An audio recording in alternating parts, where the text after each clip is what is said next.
먼저 부족한 저를 위해서 늘 기억해 주시고 그동안도 기도해 주신 데 대해서 이 자리를 빌어서 감사의 말씀을 드립니다. 한국의 제2의 예루살렘이라고 말하는 이 대구에, 특별히 대구 지역에 또 한국 교회를 향한 영적인 기류를 리드해 나가는 우리 서문교회 성도들 앞에서 함께 선교 이야기로 나눌 수 있어서 기쁘게 생각합니다. 우리 목사님 말씀하셨듯이 여러분들이 귀한 눈물과 또 사랑과 헌신과 물질을 통해서 룽굴루 교회가 잘 지어졌습니다. 목사님 사택도 지어지고 거기서 유치원도 이미 개원이 되어져서 한 80여 명의 어린아이들이 교육을 받고 있습니다. 유치원 이름은 베드로 유치원이라고 했습니다. 이것은 제가 정한 것이 아니라 서문교회에서 지어주신 이름입니다. 그 이름 속에 믿음 위의 반석처럼 이 어린아이들이 참 잘 자라고 있음을 여러분들의 기도에 감사하면서 인사 말씀을 먼저 드립니다. 아이를 저는 세 아들이 있습니다.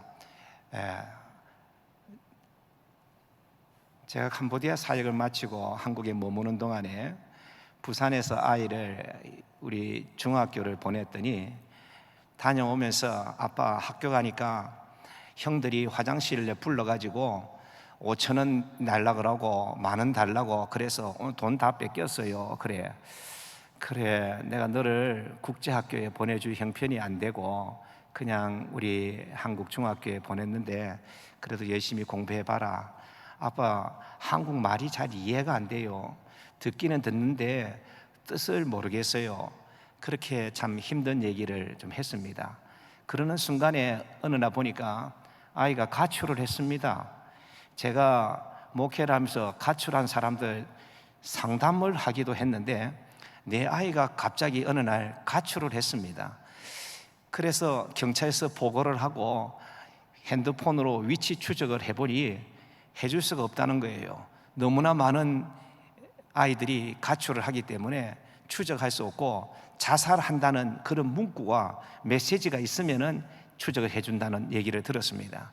그래서 기도하고 있는데 한 일주일 지나니까 교회 CCTV에 잡혀 있는데 교회 교육관이 비밀번호로 들어가는데 거기에 딱 들어가서 밤에 잠을 자고 있는 것이었습니다. 참 아버지로서 화가 참 많이 났습니다.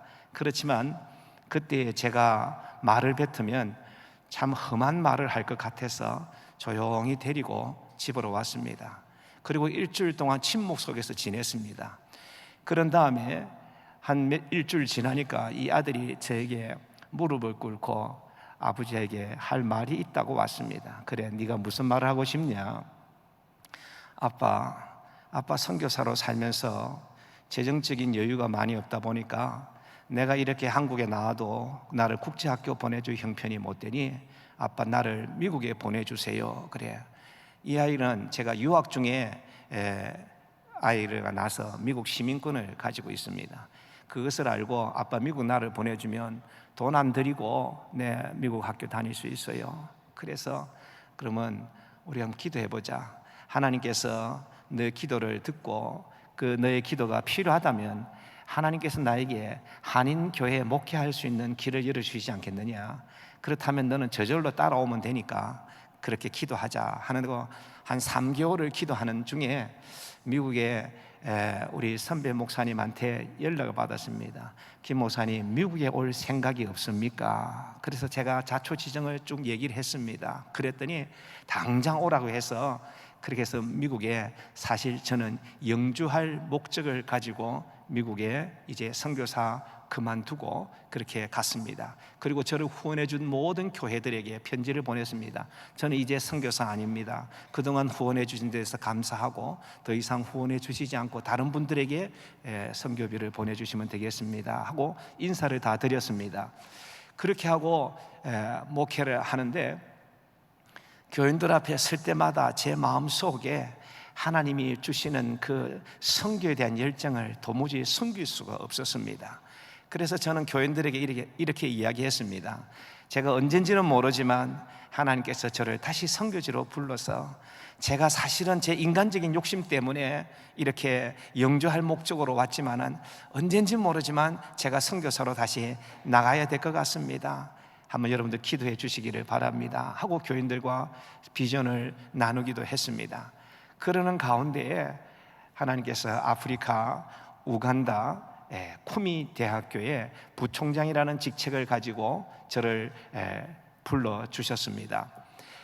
거기에 가기 전에 아이를 이제 맡기고 가야 되니까 홈스테이 하기 위해서 어느 한인이 운영하는 그 가정집에 아이를 밥 먹여야 되니까 맡기고 학교를 데려다주는 그런 모든 일들을 부탁을 돈을 주고 했습니다. 그리고 이제 마지막 날이 되어졌습니다. 이제 내일이면 제가 우간다로 출국을 하게 되어집니다. 준철아, 이제 너랑 마지막 식사를 하자. 뭘 먹고 싶니? 했더니 아빠 나 육개장 먹고 싶어요. 그래 코리아타운에 나가서 육개장을 시켰습니다. 그리고 먹으려고 하는데 아이가 고개를 숙인 그 아이가 고개를 들지 못하는 거예요. 준철아, 밥을 먹자. 그러니 하는 얘기가 있어요. 아빠, 꼭 우간다로 가셔야 됩니까? 나랑 같이 좀 살면 안 됩니까? 그 얘기를 하는데 제 마음이 너무 아파요. 저도 아이를 잘 키우고 싶습니다. 좋은 환경 속에서 부모와 함께 하고 싶지만 그게 어디 제 마음대로 되어지는 것입니까? 우리는 하나님 앞에 다 부름받은 자들로서 살아가는 자들입니다. 부름받은 사람은 불러주신 그분을 기쁘시게 해야 될 그런 사명이 있는 것입니다. 우리 어머니께서 90이 다 됐는데 저에게 이런 얘기를 해요. 야, 동남아도 선교할 때가 많은데 어째 그렇게 멀리 아프리카까지 가려냐? 저는 어머니하고 식사할 때마다 눈을 잘 마주치지를 못하겠어요. 어머니의 눈가에서 이미 눈물이 맺혀 있는 것을 볼 때 내가 이 아들로서 이 어머니를 잘 모시지 못하는 그 안타까운 마음에 참 어머니하고 식사 기도를 할 때는 제가 빨리 기도를 마치고 그렇게 마무리를 합니다. 어머니하고 대화할 때는 제가 좀 거리를 둡니다. 눈을 안 마주치려고 합니다. 야, 여기 동남아에도 선교하면 될 건데 한국에 와서 개척하면 나랑 좀 가까이 지낼 수 있는데 왜 그렇게 멀리 갔니? 내가 한번 가보지도 못하고 너가 일하는 현장에 내가 한번 가보고 싶은데 내가 죽기 전에 한번 아프리카 사람들 한번 보고 싶은데 내가 한번 가보지도 못하는 그런 먼 곳에 이번에 저에게 200만 원을 주시면서 야, 내가 너랑 같이 아프리카에 가고 싶으니까 내가 그 가고 싶어서 200만 원을 모아놨다. 비행기 표 사도 너랑 같이 가자. 같이 가면은 나올 땐 또 다른 사람 손 잡고 나오면 되지 않겠냐? 그래요.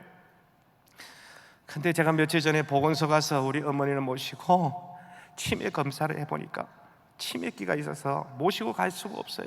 혈압도 있고 당뇨도 있고 어떻게 할 수가 없어요. 어머니 건망증도 심하고 혈압도 있고 아프면 병원도 없고 병원 가도 의사도 못 만나는 이 우간다에서 어머니 가시면 안 됩니다. 그냥 여기 계시고 기도해 주시고 그랬습니다. 사랑하는 우리 서문의 성도 여러분, 우리가 어디 사느냐가 중요한 것이 아니라 내가 사는 삶의 현장에 우리 주님이 함께 하신다면 그곳이 천국인 줄 믿습니다. 저는 제가 살아가는 그곳이 참 천국같이 생각합니다. 인간적으로는 아들을 그곳에 두고 또 부모 어머니를 이 혼자 부산에 사시게 하고 하지만 그런 인간적인 정에 연연하는 것이 아니라 불러주신 그분이 있기 때문에 그분을 위해서 살아드리는 것이 우리의 부름받은 자의 모든 사명인 줄 믿습니다. 우리 서문의 성도들도 이런 하나님 앞에 다양하게 부름받은 자들로서 충성하는 믿음의 성도들 되기를 축복합니다. 제가 아프리카 땅에 갈 때에 정말 알지도 못하고 갔습니다. 그러나 그곳에 가니 하나님께서 준비해 두신 아름다운 일들이 참 많았습니다. 저는 처음엔 대학교 가서 대학생들을 가르쳤습니다.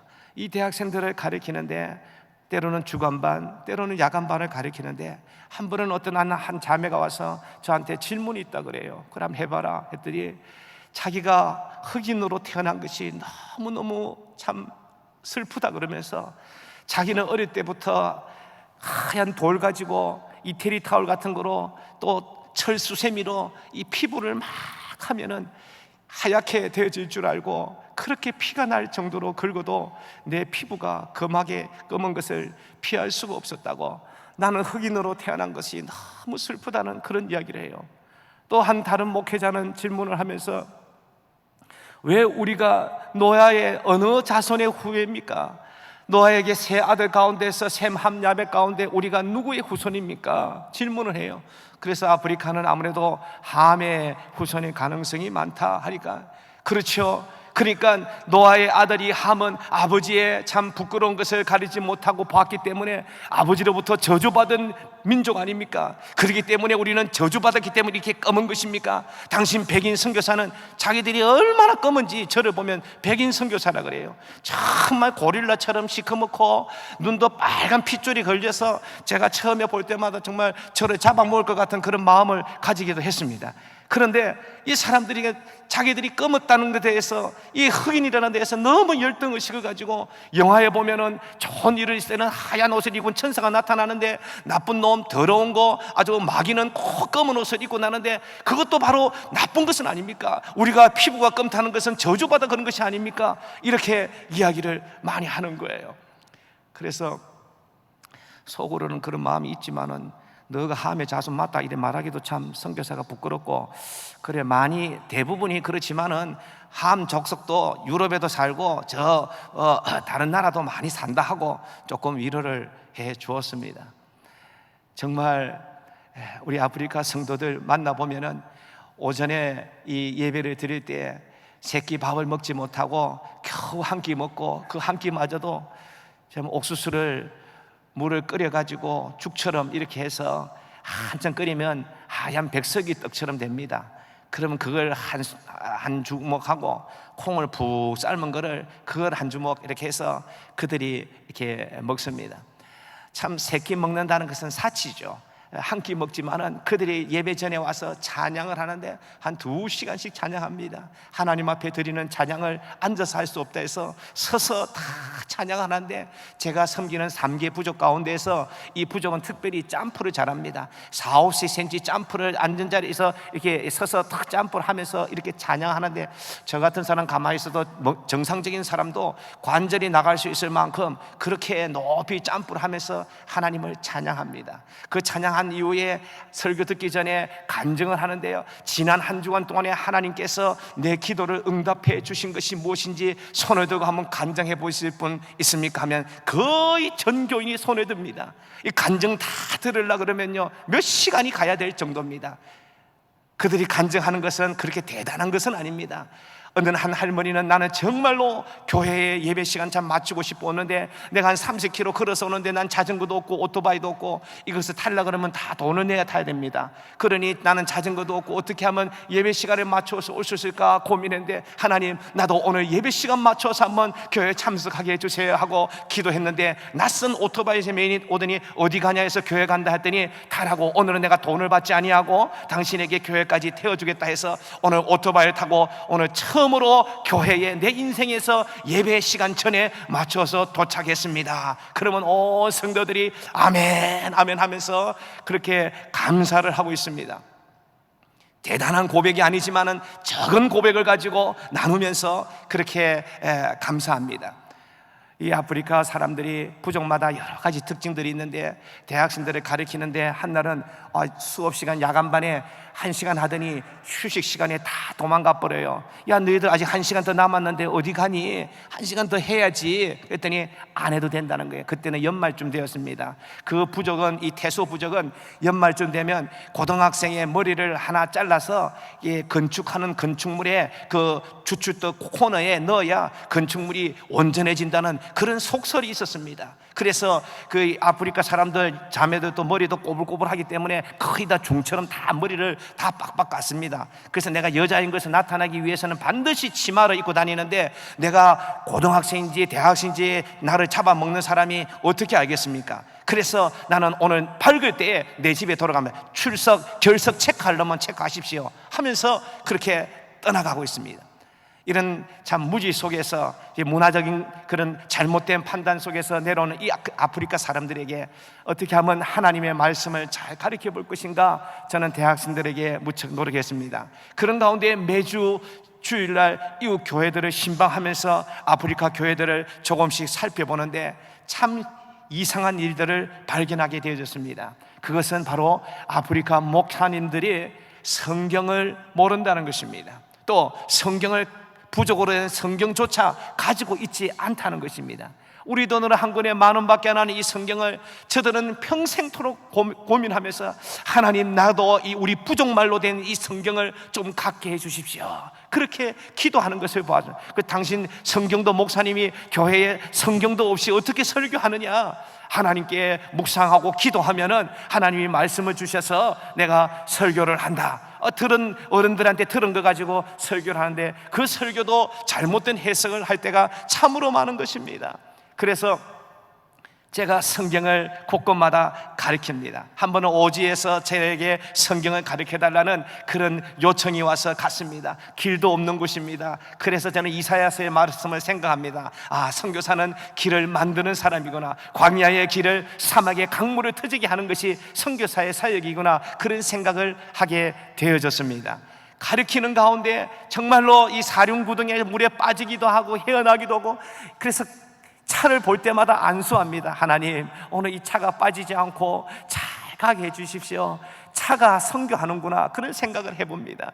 그렇게 해서 그 오지에 가니까 제가 한 번은 그랬어요. 야, 내가 이곳에 다음 달에 또 올 수 있겠는가? 한 달에 한 주간씩 모아놓고 목사님들 모아놓고 성경 가르치는데 이거 내가 다음에 또 오겠는가? 이렇게 길이 안 좋은데 오겠는가? 그런 생각하고 갔더니 그 중에서 어떤 사람이 저에게 이런 얘기를 합니다. 우리 모든 목사님들 100명이 우리 선교사님들 비 때문에 땅이 안 좋아서 구멍져서 차가 고장이 나서 그렇게 오는 것을 멈추는 그런 생각을 하지 않도록 우리가 금식하며 기도하고 있습니다 하는 얘기를 하는 거예요. 제가 그 얘기 들으면서 주님 앞에 좀 부끄러운 마음이 들었습니다. 그래서 그래, 너희들이 그렇게 하나님 말씀을 배우기를 원한다면 내가 와야지 하고 계속해서 갔습니다. 거기에 교회에서, 시초가 교회에서 예배를 드리고 성경 세미나 하는데 정말로 전기도 없고 물도 없기 때문에 들어가면은 정말 깜깜합니다. 깜깜한데도 사람도 깜깜하죠. 그래서 정말 웃을 때 이빨만 흰 뿐이지 손바닥보면 하얄 뿐이지 계속해서 내가 누구를 향해서 소리를, 성경을 가리키나 할 생각이 들 정도로 정말 암흑천지 같은 그런 곳입니다.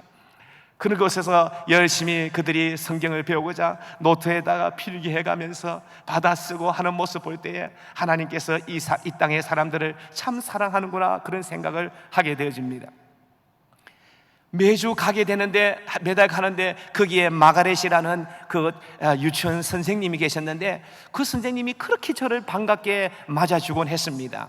그런데 어느 날 가보니까 아주 얼굴이 좋지가 않았습니다. 그래서 마가렛, 오늘 왜 그러냐? 네 얼굴을 보니까 오늘 행복한 얼굴이 아닌데 왜 그러냐 했더니 자기 남편이 저기 공무원으로서 다른 도시에 사는데 어느 소문을 들어보니 남편이 여자를 얻었다고 했어요. 그리고 더 이상 나하고는 연결하지 않고 다른 여자랑 그렇게 동거를 하고 있다는 소식을 듣고 내가 너무 속상해서 이제 수면제를 하나씩 모아서 아들 둘, 딸 하나 있는데 이거 먹고 이제 죽으려고 제가 그렇게 작정을 했습니다 하는 얘기를 하는 거예요. 그래서 제가 그 부인을 부둥켜 안고 기도해주고 또 말씀으로 권면하고 했더니 그러면 다시 용기를 내서 한번 살아보겠다고 그러더니 한 며칠 지나더니 저를 저녁에 불러요. 우리 아들 둘, 딸 하나 이렇게 유치원 다니는 아들이 있는데 이 아이들을 위해서 선교사님 축복하고 기도 좀 해주세요. 그래서 그 아이들을 다 목욕을 시켜놓고 나름대로 깨끗한 옷을 입혔다고 하지만 다 찢어진 옷을 가지고 그 소똥을 밟는 그 흙에 거기에 앉아 있어요. 그 방에 앉아 있는데 제가 그들을 향해서 눈물로 축복하며 기도해 주었습니다. 하나님, 이들이 말씀이 능력이 있다는 것을, 말씀이 힘이 있음을, 말씀이 우리를 살린다는 것을 하나님 보여 주시옵소서 하면서 이 마가렛의 여 선생님을 위해서 기도를 했더니요, 이 아이들이 너무너무 좋아하고 지금도요 유치원 선생님으로서 그 이후에 이 자살하려는 생각을 다 버리고 얼마나 기쁘게 살아가는지 몰라요. 그리고 그 다음 달 가보니까 어디서 페인트를 구했는지 좀 남은 페인트를 구해가지고 제가 그 온 그 사면으로 되어 있는 그 초가 그 담벼락에다가 영어로 scripture, only scripture 이렇게 써놨어요. 그것이 무엇인가 하면 성경, 오직 성경으로 내가 살겠다, 그런 의미로 결단을. 자기 집 방 한 칸 있는 거기에 네 사람이 자는데 거기에 그렇게 다 써 있는 거 보고 저에게 왔어요. 이제 선교사님, 내가 말씀으로 이기겠습니다. 남편은 남편 갈 길 가는 것이고 나는 주의 자녀로서 말씀 안에서 이 아이들을 양육할 테니 저가 잘 자라는지 옆에서 지켜봐 주시고 기도해 주십시오, 이런 얘기를 했습니다. 너무너무 감사한 일이 많았습니다. 오늘 이 사도행전 21장에 사도 바울은 어느 지역을 가면서 모든 장로들을 불러놓고 모든 사람들을 환영받으면서 이방 민족들에게 하나님이 하신 일들에 대해서 낱낱이 고했다고 하는데, 오늘 제한된 시간 때문에 낱낱이 고할 수 없는 것 같아요. 낱낱이 고하면 한 6시간 이상은 해야 될 건데, 그러면 저를 다시는 초청하지 않을 것 같아서 오늘 마무리를 해야 될 것 같습니다. 사랑하는 우리 서문의 성도 여러분, 하나님께서 곳곳마다 일을 하시고 저는 아무 생각 없이 준비 없이 갔지만 하나님께서는 저의 달란트를 가지고 최대한으로 잘 쓸 수 있는 그런 곳에 저를 보내주셨습니다. 이 아모리아 사람들에게 모든 복음의 말씀을 목회자들에게 창세기부터 계시록까지 그렇게 한 8개월 동안 가르친 다음에 수료식을 하는데요, 세상에 가보니까 경찰청장, 도지사도 오고 응급 긴급 재난 장관까지 불렀더라고요. 그러면서 그 장관이 너무 이런 고백을 해요. 내가 유명한 국립대학도 많이 축사한다고 갔지만은 이 시골에 어떻게 선교사님이 이렇게 오며 이 사람들에게, 우리 부족 사람들에게 성경을 가르쳐 주었느냐 하면서 너무너무 감사하다고. 저는 준비할 졸업 선물도 없었는데 하나님께서 그 장관을 통해서 그 모든 사람들에게 말라리아에 걸리지 않도록 가정당 하나씩 모기장을, 대형 모기장을 하나씩 다 주는 거예요. 참 감사했습니다. 그들이 비록 시골이지만 어떤 혹불단 이 은퇴 총회장은 당신은 우리 마을에 외국 선교사로서 첫 발을 디딘 사람이고 명예 시민입니다. 언제든지 우리 마을에는 누구 집에 갔든지 잠을 자고 우리와 함께 살기를 바랍니다. 우리는 당신을 환영합니다 하는 얘기를 들을 때에 선교사로서 참 기쁜 마음을 가지게 되어집니다. 저는 서문교회하고 아무 연관이 없는 줄 알았습니다. 그런데 우리 어머니께서 서문교회 가서 오늘 설교한다니까, 야야 그 가면은 너가 할아버지 이름 있는가 한번 찾아봐라 하죠. 할아버지가 거기 왜요? 우리 큰 외할아버지께서 우리 이 서문교회에 1939년도인가요 시무장로로 일했습니다. 이현필 장로님이 우리 서문교회에서 우리 큰할아버지가, 외할아버지가 여기서 시무를 하셨습니다. 그래서 그런 일이 있구나, 참 서문교하고 나하고는 아무런 연관이 없는 줄 알았더니 우리 외할아버지가 여기서 이렇게 신앙생활로 장로로 섬겼구나 하는 생각을 했습니다. 그거로 끝나는 줄 알았더니 우리 육촌 형님께서 김정오 장로님으로 그 앞에 1920몇 년도에 또 장로님으로 우리 서문교에서 일한 경력이 있더라고요. 그래서 참 믿음 안에서 한 다리 건너면 다 알 수도 있지만은 이 핏줄로서 우리 서문교회 우리 집안의 사람들이 함께 여러분들의 선조들과 신앙생활을 했다는 것을 보면서 참 기쁘게 생각을 했습니다. 파워포인트가 준비가 잘 안 되는 것 같습니다. 오늘 일부 예배에 참석하신 우리 서문의 성도 여러분, 선교지를 위해서 기도해 주셔서 참 감사합니다. 그리고 계속 기도해 주시기를 부탁드립니다. 우리가 하나님 앞에 어떤 모양으로든지 다 부름받은 자들인데, 부름받은 자들로서 불러주신 그분을 기쁘시게 해드리는 우리 서문의 성도들 되기를 주의 이름으로 축복합니다.